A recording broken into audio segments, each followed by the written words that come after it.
네, 재테크 트렌드입니다. 세입자 보호에 초점을 둔 임대차 3법이 국회 본회의에 오르게 됐습니다.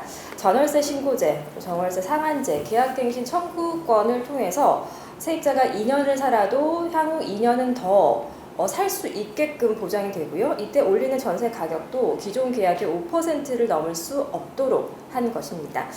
취지는 들으면 참 좋습니다. 그런데 시장은 너무 시끄러운데요. 왜일까요? 리얼투데이 장재현 본부장과 임대차 3법에 대해서 얘기 나눠보겠습니다. 본부장님 안녕하세요. 네, 안녕하세요. 네. 자, 임대차 3법 말 그대로 세 가지인데요. 이 내용부터 좀 살펴주세요. 계약갱신 청구권제, 이거는 뭐냐면 이제 쉽게 풀어서 쓰면, 그러니까 계약을 보통 전세 계약을 할 때 2년 이렇게 계약 기간을 두고 계약을 하잖아요. 이제 그 부분을 지금까지는 2년 동안 해왔다면 앞으로는 이제 4년 동안 전세 세입자가 좀 더 안정되게 살 수 있게끔 그 기간을 좀 늘려주는 제도입니다. 세입자들이 좀 더 안정되게 장기적으로 주택을 해 나갈 수 있고, 그리고 좀 더 전세금에 대한 부분도 2년마다 올려져 있었다면 앞으로는 이제 4년 동안 좀 기간이 길어졌기 때문에 아마 세입자들의 어떤 부담이 좀 낮아지지 않았나 이렇게 생각이 됩니다. 네. 전월세 신고제도 좀 볼게요. 전월세 신고제가 가장 먼저 세 가지 법 중에서 국회 상임위를 가장 먼저 통과했었거든요. 지난 28일이었는데요. 네네. 계약 후에 한 30일 내에 네. 이제 계약 사항들, 뭐 보증금은 얼마고, 그 다음에 잔금은 언제 치르고, 계약금은 얼마고, 이런 부분, 상세한 부분들을 그냥 신고를 하는 겁니다. 그래서 좀 더 그동안에 이제 전월세 시장이 워낙 음지 혹은 음성적으로 좀 거래되는 부분들이 많았거든요. 네. 그러다 보니까 이제 깡통주택이나 혹은 깡통 전세들이 생겨날 경우에 네. 세입자들의 피해가 많았거든요. 이제 그런 것들을 좀 더 제도적으로 보완해주기 위해서. 네. 그 주택 매매의 실거래가는 국민에게 이미 공개가 되고 있잖아요. 그렇죠? 네네. 그러니까 매매 거래처럼 하겠다는 거죠. 네. 명확히 얘기하면 그런 거죠. 근데 네. 이제 보통 월세 같은 경우에는 그 집주인과 세입자들의 거래들 중에서 네. 이제 암묵적인 거래가 이루어지는데 그런 부분, 그런 음성적인 부분들이 그동안 굉장히 많았는데 문제들이 많았거든요. 네. 그래서 좀 더 양성화시키기 위해서 이제 이런 어떤 전월세 신고제를 만들어서 네. 이제 전월세에 관한 부분들은 무조건 좀 더 신고해라. 네. 앞서 말씀드린 대로 전월세 신고제는 28일에 국회 상임위를 통과해서 본회의에서도 무난한 통과가 예상이 됩니다. 다만 이 신고관리 시스템 이것이 이제 구축이 돼야 되기 때문에 실질적인 시행까지는 좀 더 시일이 걸릴 것으로 이렇게 좀 전망이 되고 있습니다. 그리고 말씀 주셨던 계약갱신 청구권제와 함께 전월세 상한제까지 담은 주택 임대차 보호법도 바로 다음 날 어제였습니다. 네. 어제 이제 국회 상임위를 통과해서 8월 본회의에 이제 오르게 됐는데요. 전월세 상한제 이게 이제 어떻게 보면 가장 좀 핵심적으로 느껴지거든요. 예. 가장 큰 핵심이죠. 왜냐하면 그 동안의 어떤 그 전세값들의 상승률을 보면 사실은 수치적으로는 많이 안 오른 것 같은데 금액적으로 많이 올랐거든요. 보통 세입자들이 가고 싶은 곳들이 학군이 좋은 곳이나 혹은 직장이 가까운 곳, 이런 어떤 서울 내에 집중되어 있고, 그런 어떤 집중된 지역들은 전세 계약 갱신할 때마다 이제 가격이 굉장히 급등하는 그런 양상을 보였거든요. 특히 최근에 매매값이 굉장히 이 3년 동안 굉장히 폭등을 하면서 전세값도 조금씩 계속 올라가고 있는 상황이거든요. 전월세 상한제 같은 경우에는 그러다 보니까 이제 계약갱신을 하는 사람들 같은 경우에는 이제 계약갱신을 할 때 이제 5% 이상 이제 올리지 못하도록 이렇게 막아둠으로 인해서 전세 가격을 좀 더 안정시키는 데 좀 기여하지 않을까, 이렇게 예상들을 하고 이 제도를 만든 것 같습니다.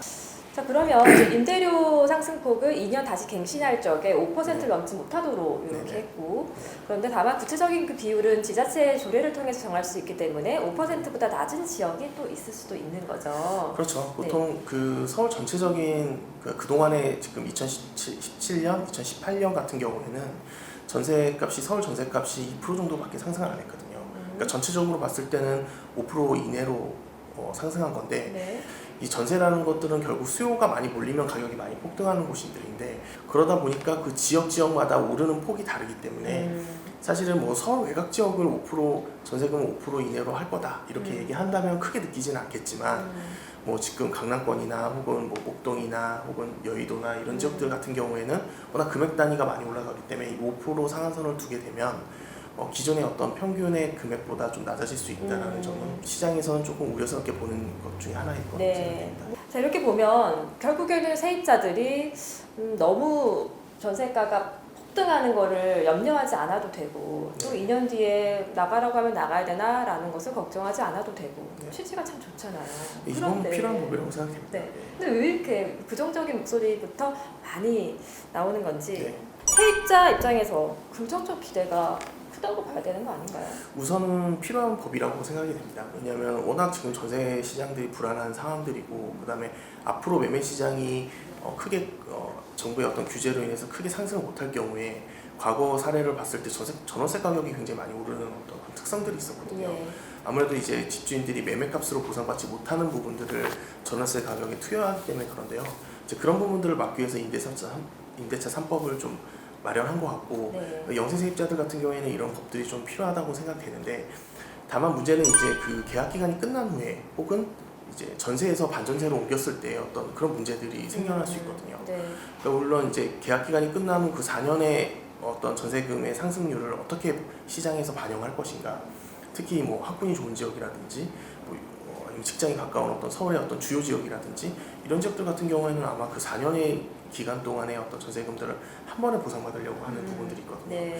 그래서 그런 부분이 좀 우려스럽고요. 또 하나는 이제 전세에서 반전세로 계약의 조건들이 많이 반영이 될 것 같고 그런 부분들이 이제 전세 시장의 어떤 전세 매물을 많이 줄어들게 만들 것 같거든요. 네네. 특히 왜냐하면 이제 2년 동안 갱신 계약을 하면서 이제 전세 계약을 하게 되면 어쨌든 5% 이내밖에 못 올리니 차라리 이제 그런 것보다는 이제 보증금은 그대로 두고 반전세로 전환해서 월세에 대한 부분도 이제 월 임대료까지 받으려는 어떤 집주인들이 좀 늘어나기 때문에 그렇게 됐을 경우에는 어떻게 보면 사실은 이 정책이 전세 매물을 더 줄일 수도 있는 부분들이 있다고 보여집니다. 그래서 예. 오히려 전세 시장에 매물들이 많이 부족해져서 그래서 어떤 전세금을 올릴 수 있다라는 어떤 이야기들이 바로 이런 부분들에서 나오는 게 아닌가 이렇게 생각됩니다.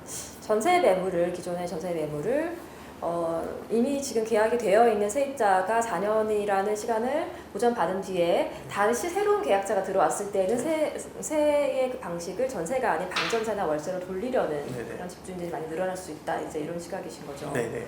그리고 이제 보통 사실 전세라는 게 꼭 가격을 올리지만은 않잖아요. 무시적 갱신이라는 게 이루어지는 집들도 있고 네 맞습니다. 동결되는 경우도 사실 있을 수 있는데 2년 그리고 2년 동안 5%씩밖에 못 올리기 때문에 나중에는 무조건 올리겠다라는 그 마음을 오히려 부추기는 게 될 수도 있다. 이제 이런 시각들도 있더라고요. 그러니까 동결이라는 것도 있는데 사실 글쎄요, 그런 부분은 좀 우려일 것 같고요. 왜냐하면 전세금이 오르는 지역들을 보면 그 분포도를 보면 특정적으로 굉장히 많이 집중돼 있는 것들을 볼 수 있거든요. 네네.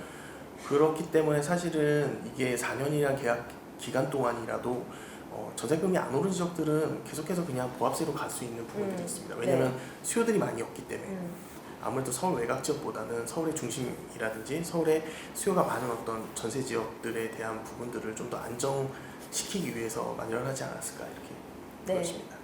뭐 기존의 전세 가격이 그렇게 막 뛰는 지역이 아닌 동결이 많이 되는 지역에서 갑자기 뭐 오르거나 이러진 않을 것이다. 네, 네. 이렇게 보시는 거고요. 자, 이제 보면은 4년까지 한 세입자가 산 뒤에 새로운 전세 계약은 이제 할 수가 있는 거잖아요. 네, 네, 집주인이 네. 이제 완전히 새로운 계약을 할 수 있는 건데 그때는 이제 그동안 못 올린 만큼 좀 많이 올릴 수 있다는 이제 우려가 일단 시장에서 좀 나오고 있고요. 현재로서는 신규 계약하는 사람에 대해서까지 임대료의 상한을 두는 내용은 없습니다. 그렇게 되면은 임대인, 집주인의 재산권을 지나치게 침해한다라는 비판이 좀 있기 때문인데요. 자, 그런데 이제 앞으로 임대차 의무를 좀 지키지 않기 위해서 집주인이 내가 들어와 살겠다. 이렇게 얘기를 하면서 계약갱신 청구를 거부할 수도 있는 거잖아요. 네, 그렇죠. 지금 국회에서 그러니까 상임위를 통과한 정책들을 보면 이제 직계 비속까지 들어가 있거든요. 네. 그러니까 집주인 본인이나 직계 비속이 산다고 하면 이제 비워줘야 되는 상황이기 때문에 이제 전세금을 올리기 위해서 아마 그런 어떤 편법들을 이용하는 부분들은 분명히 있을 거라고 보여집니다. 집주인 본인 그리고 직계 존속 비속까지 들어와 살게 되면은 계약갱신 청구권을 거부할 수가 있기 때문에 그렇게 하겠다라고 하면서 이제 세입자를 나가라고 하는 사례들이 얼마나 있을지 이제 이런 것들이 좀 어떻게 시장이 흘러갈지 좀 궁금한 부분이기도 한 것 같습니다.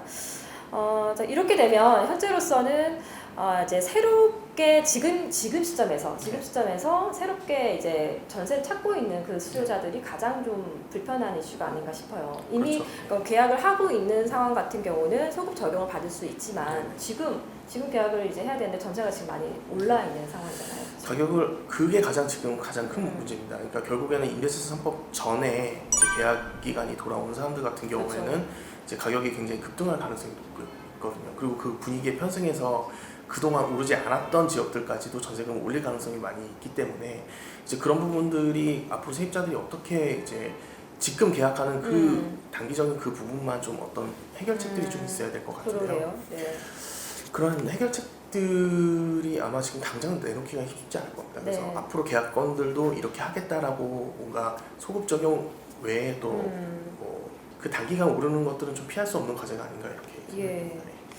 잠깐 이제 전세 가격 추이를 좀 보겠습니다. 전세 가격은 전체적으로 상승 추세가 지속되고 있습니다. 서울 아파트 같은 경우에는요, 지금 한국감정원 조사 기준으로는 56주 연속으로 오르고 있는 상황인데요.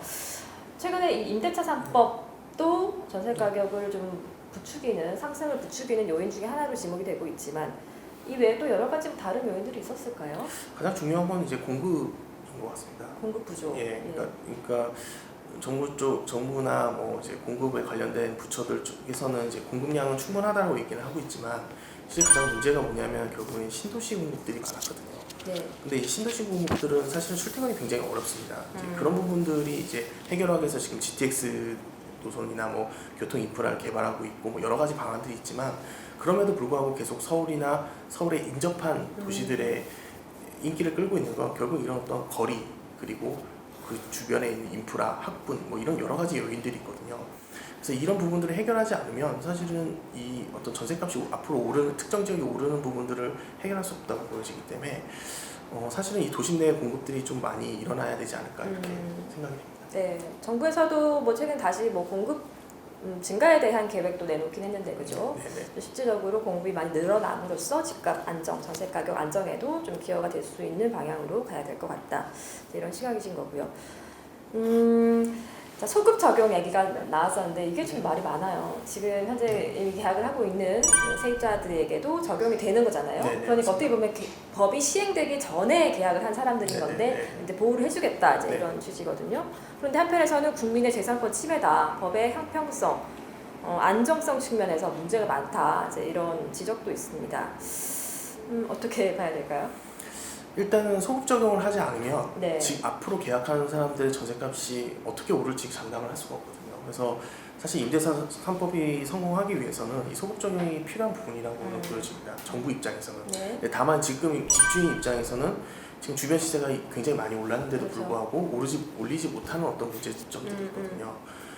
그래서 이거를 만약에 그러면 앞으로 해결하기 위해서 소급 적용을 없앤다. 그러면 이제 전체적인 서울의 어떤 전세값들, 특히 네. 서울이나 수도권에 있는 주요 지역의 전세값들은 굉장히 급등할 가능성이 굉장히 높기 네. 때문에 아마 정부 입장에서는 어떻게든 소급 적용을 하려고 할 것 같고 반면에 이제 집주인 입장에서는 과연 그러면 이걸 어떤 식으로 편법을 이용해서 다시 전세금을 올려받을 수 있을까라는 부분들로 이제 생각들을 많이 할 거거든요. 자, 그래서 계속 얘기가 나오지만 뭐 7, 8월 요 즈음 해서 하필 이제 계약을 다시 해야 되는 그런 사례의 경우 이런 분들이 좀 가장 고민이 많을 것 같습니다. 최근에 전세가가 정말 많이 올랐다고 하더라고요. 그렇죠?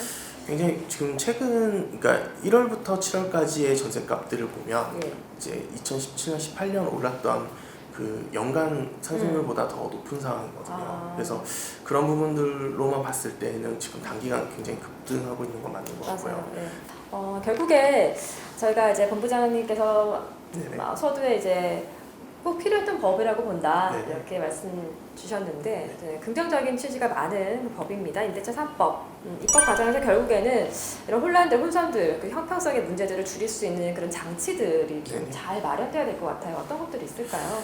일단 지금 이야기하고 있는 부분들이 이제 공공임대, 그다음에 공공주택들을 뭐 성도심이라든지 서울 유류 뭐 보금자리 그린벨트, 서울에 있는 그린벨트부터 공공청사부지 같은 경우에 뭐 개발을 해서 공급을 늘리겠다 이렇게 이야기를 하고 있고, 그다음에 상기 신도시, 서울에 연접한 곳에 상기 신도시를 만들어서 공급을 좀 늘리겠다라고 하는 방안들이 많이 나오고 있는데요. 네. 이게 가장 중요한 어떤 포인트가 아닐까 생각됩니다. 결국에는 이제 공급이 많아야 이제 가격을 좀 안정시킬 수 있는데 이런 어떤 임대차 3법을 통해서 어떤 인위적으로 가격을 낮추는 부분은 어느 정도 한계가 있다고 생각됩니다. 그래서 장기적인 플랜을 가지려면 결국에는 공급을 어디에 어떻게 얼마만큼 할 것인가에 대한 부분들을 좀 짜야 될 것 같고요. 네.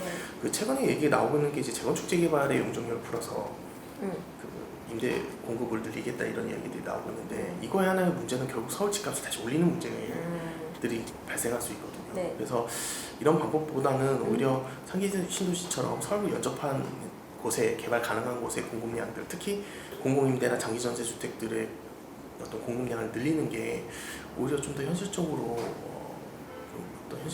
어떤 지금에 있는 세입자들이나 어떤 전세값을 낮추는 데 많은 도움이 되지 않을까 이렇게 보여집니다. 네, 이제 공급을 늘리는 전체적인 방향으로 가는 것이 좀 필연적으로 필요하다는 네. 말씀이시고요. 네. 또 어떤 또 장치들이 있을 수 있을까요? 그리고 가장 중요한 게 지금 최근에 이제 전세보증보험이라는 것들을 많이 이용들 하고 있는데 이걸 좀 더 많이 활성화시켜서 전세보증보험 자체를 좀 공공에서 의무화시키는 것도 중요하다고 생각합니다. 그래서 전세보증보험을 좀 더 의무화시키게 되면 결국 어디에서 거래가 일어나는지에 대한 그 어떤 전월세 신고제가 자연스럽게 일어나게 되고 또한 그 집주인들이 뭐 무리하게 대출을 받았거나 혹은 무리하게 집을 산 경우에는 이제 이 전세보증보험이 안 나오게 돼 있거든요. 그렇게 되다 보면 결국 집주인들이 집을 내놓을 수 있는 어떤 그런 매물을 내놓을 수 있는 그런 어떤 공간들이 생기게 되고 또 한 가지는 이제 이 세입자들의 지금같이 이제 정부가 강력하게 매매 시장을 규제하게 되다 보면 매매값은 떨어진 이제 전세 가격이 올라감으로 인해서 깡통 전세들이 많이 나올 수 있거든요. 예. 이제 그런 피해들의 어떤 세입자들의 피해를 방지할 수 있는 부분들도